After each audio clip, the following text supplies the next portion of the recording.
Sveiki visi, jūs esate CryptoArt YouTube kanale ir šiandien mes pakalbėsime apie rinką ir pažiūrėsime, ko mes galime iš jos tikėtis toliau. Taip pat parodysiu, ką aš dabar laikau ir kur aš žiūrėsiu atsidaryti Bitcoin short poziciją. Nepamirškite paspausti like ir subscribe mygtuką bei parašyti savo mintys komentarę. Prieš pradedant žiūrėti šitą video kviečiame kiekvieną iš jūsų turėti paskyrą vienoje iš mūsų rekomenduojamų biržų, tai yra Bybitas ir VEX. Į šias dvi kriptovaliutų biržos registracijos nuorodą jūs galite rasti šio video aprašyme. Čia yra Bybito ir VEX ir mes turime kiekvienai kriptovaliutos biržui atskirą video mūsų YouTube kanale. Jeigu norite užsiregistruoti į Bybitą, tai spaudžiame mūsų registracijos nuorodą štai čia ir mes atsirandame štai tokiam lange ir čia būtinai reikia tikrinti, kur yra referral code, kad būtų parašytas žodis Arktika. Jeigu jūs norėsite registruotis per telefoną, tai užtenka parašyti referral code žodis Arktika ir tada spaudžiame registracijos mygtuką. Čia matote, kokius jūs bonusus gausite nuo mūsų ir Bybitą aš labiau naudoju spot prekybai ir šiek tiek spekuliavimo tikslams. O jeigu jūs norite prekiauti be tapatybės patvirtinimo, tai yra be KYC, tada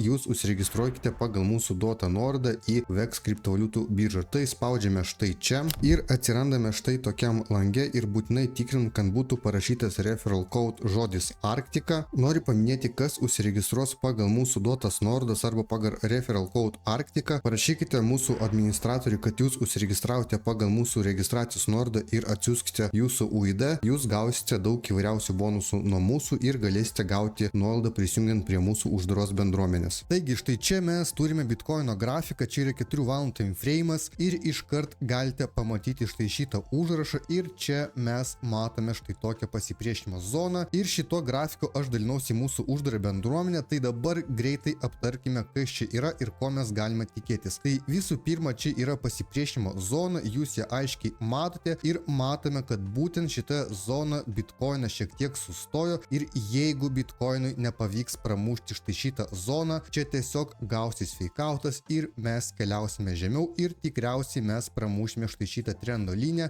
ir eisime į korekciją. Bet jeigu atsitiks taip, kad čia mes gausime impulsą, įsitvirtinsime, mes keliausime atnaujinti all-time high ir tada aš jums parodysiu, kur aš tikėčiausi pasimti short poziciją ir manau, kad čia bus feikautas ir mes turėtume eiti į apačią. Tai jeigu mes įsijungsime dienos grafiką, mes matome, kad triple top modulis dar vis yra aktualus ir štai čia dienos grafike mes matome, kad Bitcoinas bando pramušti štai šitą trendo liniją ir keliauti aukščiau. Jeigu mes pažiūrėsime į štai šitą grafiką, tai čia mes turėjome bull flagą, matome, kad čia buvo geras augimas, tada Bitcoinas turėjo šonį judėjimą ir jis buvo pakankamai ilgas ir dabar Bitcoinas bando pramušti štai šitą bull flagą ir tai reiškia, jeigu Bitcoinas pramuš štai šitą trendo liniją ir pradės veikti šitas modulis, mes galėsime tikėtis, kad Bitcoinas nueis bent jau iki $120 000 ir aukščiau. Bet čia reikia stebėti, kad nebūtų feikauto ir tuo aš jums parodysiu, kodėl aš manau, kad čia gali būti feikautas. Tai viskas yra paprasta, nueikime į Bitcoino savaitinį grafiką ir pažiūrėkime,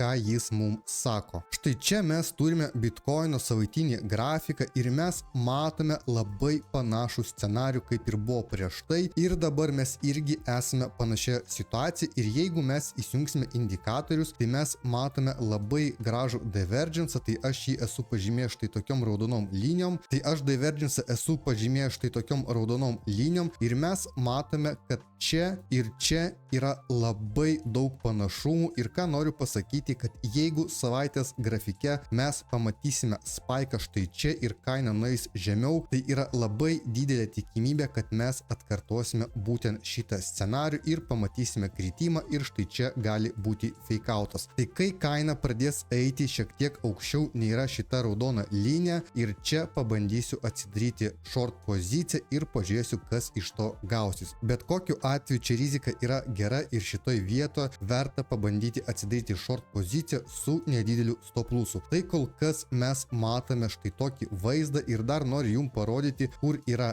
gepai ir mes uždarėme vieną gepą ir iškart gavome atšokimo reakciją. Tai mes matome, kad štai čia buvo gepas, aš dar jį pažymėsiu, galimai nelabai matosi ir čia mes turėjome palaikymo levelį. Tai Bitcoinas uždarė štai šitą pirmą gepą ir nepavyko pramušti šitą levelį ir mes gavome atšokimo reakciją, tiesiog gavosi false stiprus breikas ir matome turėjome štai tokį labai gerą impulsą į viršų. Praeitą kartą aš jums sakiau, kad reikia stebėti, kaip reaguos Bitcoino kaina iš tai šitą palaikymo levelį, aš jį buvau pažymėjęs raudonai ir štai čia aš užsidariau savo Bitcoin poziciją, užsidariau 50% ir greitai aš jums ją parodysiu. Dabar keliaukime prie Bitcoin dominacijos ir pažiūrėkime, ką mes matome štai šitam grafike. Tai čia mes turėjome labai gražų divergence, aš esu apie jį jums sakęs ir buvo visai gera pasipriešinimo zona, nuo kurios mes ir gavome reakciją ir aišku, lokaliai altcoinai parodė augimą. Dabar jeigu įsižiūrėsime, tai mes turime štai čia modulį, kuris vadinasi Double Bottom ir jeigu mes pramušime tai šitą pasipriešinimo zoną, arba galimai galima net ir čia pažymėti štai tokį pasipriešinimo levelį, tai Bitcoin dominacija eis į viršų. Ir tada klausimas, iki kur mes galim pamatyti, kad Bitcoin dominacija eis, tai bent jau iki šito levelio ir aišku, nuo to visi altcoinai kenties. Kol kas mes matome, kad Bitcoin dominacija grįžo į prieš tai esantį savo diapazoną ir mes matome jau aišku palaikymo levelį ir aš iškart jį jums pažymėsiu, tai jis yra maždaug štai čia, galime nueiti šiek tiek į mažesnį timeframe ir mes matome, kad daugmaž štai čia yra palaikymo levelis, nuo kurio mes ir gavome atšokimo reakciją ir formuojasi būtent šis modelis. Tai tiesiog jūs galite stebėti štai šitas mano įvardintas zonas ir jūs žinosite, ko jūs galite tikėtis iš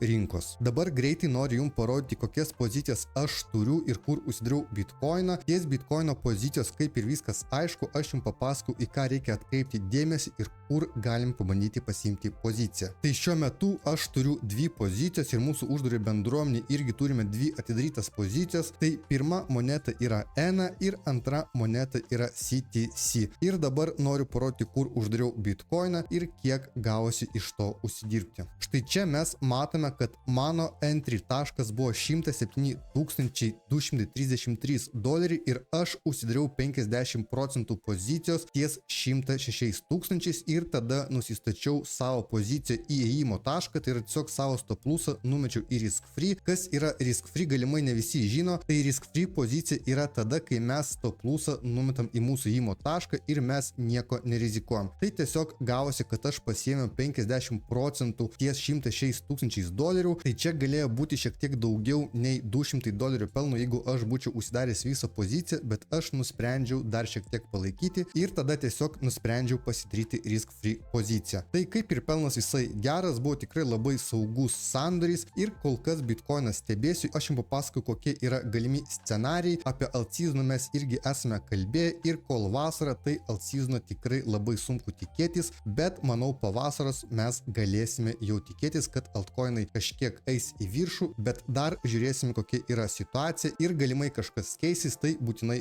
pranešiu. Tai dabar turiu štai tokias dvi pozicijas, pelnas jau yra kaip ir geras, ENA jau turiu pasidaręs risk free, tai žiūrėsiu, kaip toliau bus, bet tikrai atrodo, kad mes galime bent jau lokaliai pamatyti kritimą. Aišku, jeigu nueisime į dienos grafiką, tai kai kurie altcoinai atrodo pakankamai gražiai, tai dėl to aš nenoriu daug rizikuoti ir jeigu matau, kad yra pelnas, tai fiksuoju dalim ir būtinai pasidarau savo poziciją į risk free. Toliau keliaukime prie grafikų ir dar noriu su jumis greitai aptarti apie Ethereumą ir į ką reikia atkreipti dėmesį. Ethereumą pradėti norėčiau apžvelgti nuo 4 valandų time frame ir štai šitoj vietoj buvo labai stipri palaikymo zona ir apie tai rašiau į mūsų uždarę bendruomenę ir jeigu būtume pramušę, tai aišku mes keliautume bent jau iki šito palaikymo levelio, o mes gavome štai čia labai gerą atšokimo reakciją ir nuėjome į viršų. Jeigu mes nueisime į štai šitą grafiką, tai mes matome, kad Ethereumas yra prie savo pasipriešinimo ir jeigu mes įsijungsime savaitinį grafiką, tai mes matome jau kaip ir kažkokie yra silpnumai, nes čia yra labai daug spaikų, tai reikia žiūrėti, ar mums pavyks grįžti aukščiau nei yra šita trendo linija ir įsitvirtinti aukščiau nei yra šitas levelis. Jeigu ne, tai priešingų atveju mes keliausime dar kartą protestuoti štai šitą levelį ir čia jis yra savaitinis ir matote, kad jis yra tikrai labai stiprus ir galima bus bandyti gaudyti atšokimo reakciją, jeigu kaina eis link šito levelio. Tai su įfirimu kaip ir viskas aišku, turite stebėti, ar pavyks pramušti išvardintas